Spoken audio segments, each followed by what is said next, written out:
On est quelques minutes après la conférence de presse où Autodesk ont présenté Smoke 2013, qui n'est plus Smoke on Mac, qui est Smoke 2013. Smoke 2013. Smoke 2013, Smoke, c'est la version de Smoke qui est disponible maintenant, c'est sur Mac. Fait que on a eu plein de nouveautés, des changements en profondeur, on peut dire, là. Et un workflow qui est beaucoup basé sur la timeline, sur le monteur, l'éditeur, qui a à travailler avec le timeline.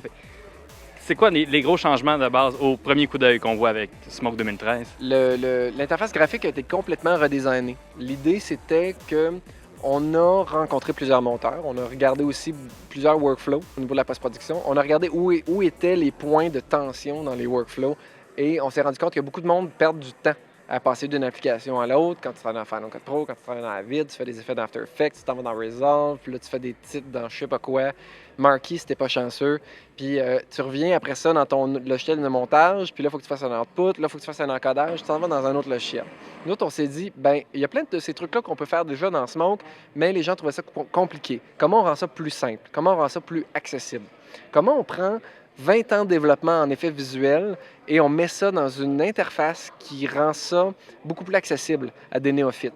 C'est ça qu'on a fait avec Smoke 2013. On a fait une interface qui est basée sur un timeline, qui est familier, qui est basé sur des tracks, qui a des hotkeys de Final Cut Pro, par exemple. Donc, c'est très, très, très familier. Un monteur Final Cut peut maintenant travailler dans Smoke en 5 ou 10 minutes, puis tout de suite avoir accès aux effets.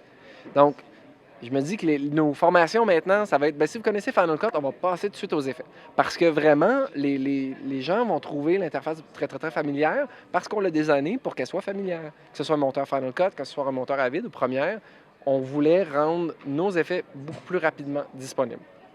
Mais si votre target, c'était vraiment les monteurs online ou les monteurs do-it-all, qui venaient plus télé ou plus effet, parce que vous avez vraiment un peu tiré tous les barres avec Smoke 2013. Il y a le timeline, il y a l'accessibilité, puis en même temps, il y a ConnectFX qui amène plein de fonctionnalités hyper poussées, là. Bien, notre marché traditionnel, ça a toujours été la publicité et les médias plus high budget, là, les films, les longs métrages, les séries télé, donc des trucs à effets spéciaux assez poussés. On s'est rendu compte qu'il y avait aussi énormément de potentiel d'expansion dans des marchés corporatifs, dans des marchés industriels, dans le broadcast aussi, où est-ce que tu as un super monteur que j'appelle, où est-ce que le monteur, il va faire le offline, le online, la coloration, les effets, le keying, le tracking, puis il va faire ses propres outputs sur Media Management. Mais le super monteur, il est obligé d'apprendre 12 applications. C'est Creative Suite au complet, son logiciel de montage préféré, un paquet de plugins. Puis, à un moment donné, il y a beaucoup de data management qui se fait. Il y a énormément de perte de temps. Puis, tout le monde sait que quand tu fais du data management, parce que tu passes d'une application à l'autre, tu n'es pas payé pour ça. Tu perds beaucoup de temps, tu n'es pas payé pour ça. On voulait être sûr que ces gens-là aussi, on pouvait leur parler. Mais on s'est rendu compte que ces gens-là, ne pouvaient pas se permettre d'acheter un Smoke. Puis deuxièmement, s'ils voyaient un Smoke, ils partent en courant. Parce que c'était compliqué. Parce que c'était très différent au niveau du paradigme. Les compositeurs qui faisaient ça depuis longtemps, ils étaient très, très confortables. Ils étaient capables de travailler avec Smoke puis de sortir des shots très rapidement.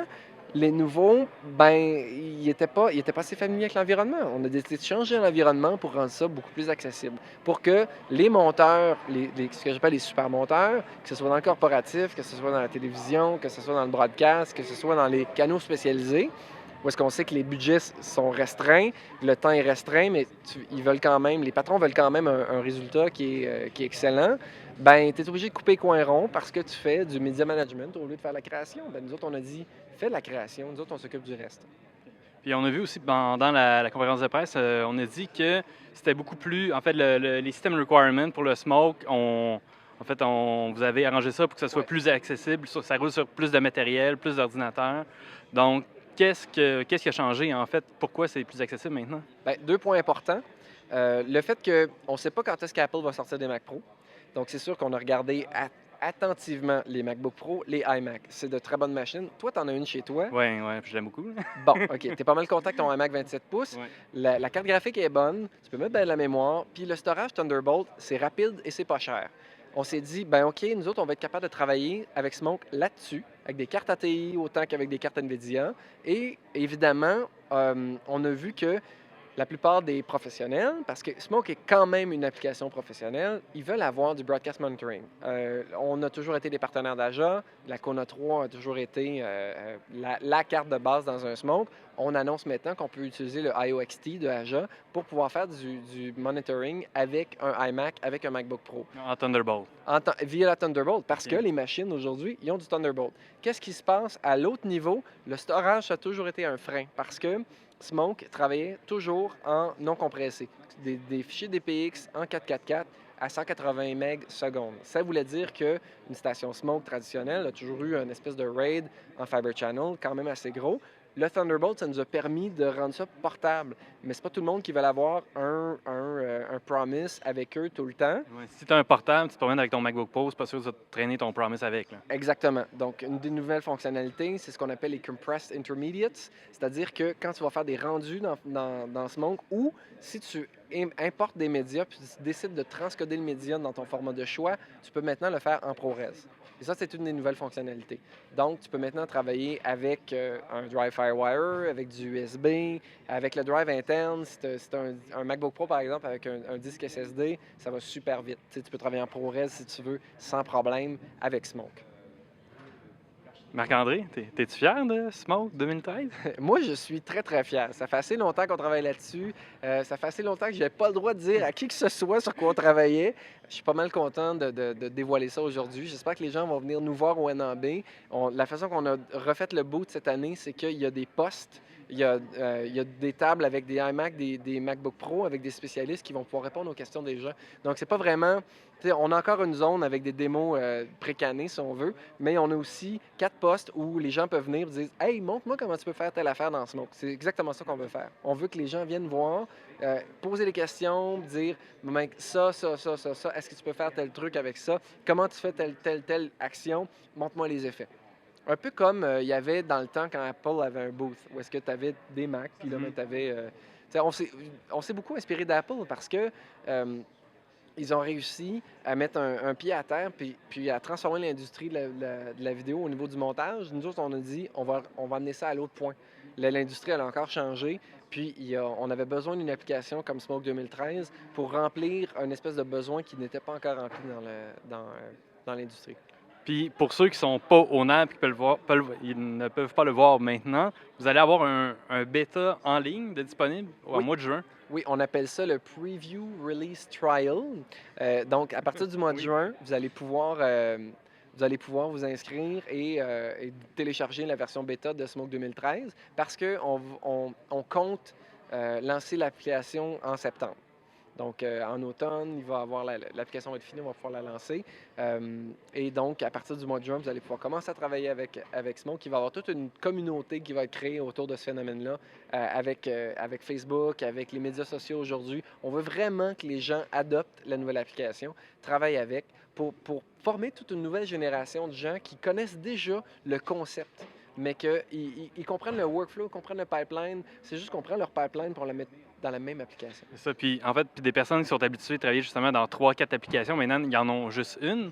Mais il y a des modules de Smoke qui pourraient être des applications en tant que telles, là, sont assez poussées, peuvent devenir assez complexes. Puis c'est une de leurs forces aussi. Puis comment vous allez adresser ça par des cours, des formations en ligne? On va avoir des formations en ligne. La formation en cours va être aussi modifiée par rapport à ça. Pour cet été, il va y avoir tout un programme de formation qui va être disponible en ligne. À partir de l'été, au niveau formation, il va y avoir des didacticiels en ligne. Donc, quand vous allez télécharger la version trial, la version bêta, il va y avoir des didacticiels. Vous allez pouvoir apprendre les fonctionnalités de Smoke. On a aussi tout un répertoire d'anciens didacticiels pour les précédentes versions de Smoke.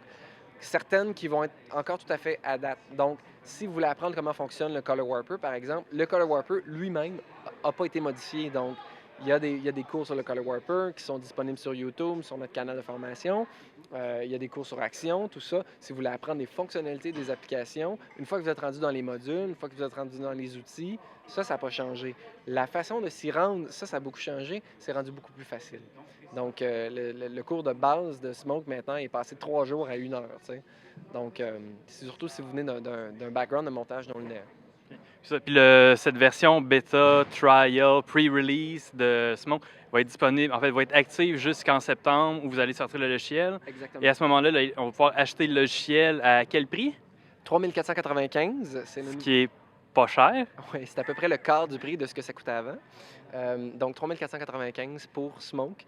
Si je ne m'abuse, 525, c'est le nouveau prix pour la licence de souscription. Le subscription model, ça vous permet, c'est un tarif annuel que vous payez pour avoir toutes les mises à jour.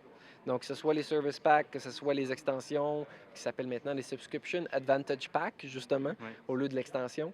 Donc, à moyenne, on en a une par année, plus tous les service packs, vous recevez ça gratuitement. Puis ça, c'est quelque chose qu'on va pouvoir voir au PostNab? Ben, pourquoi pas? Non, ça me ferait plaisir de vous montrer Smoke 2013 au PostNab. Super. Ben, merci Marc-André. Puis,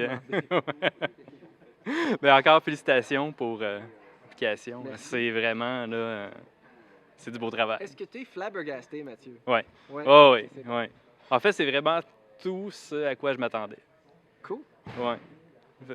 Bon, ben, je suis content. Je suis comme- Écoute, moi, je suis vraiment... Merci.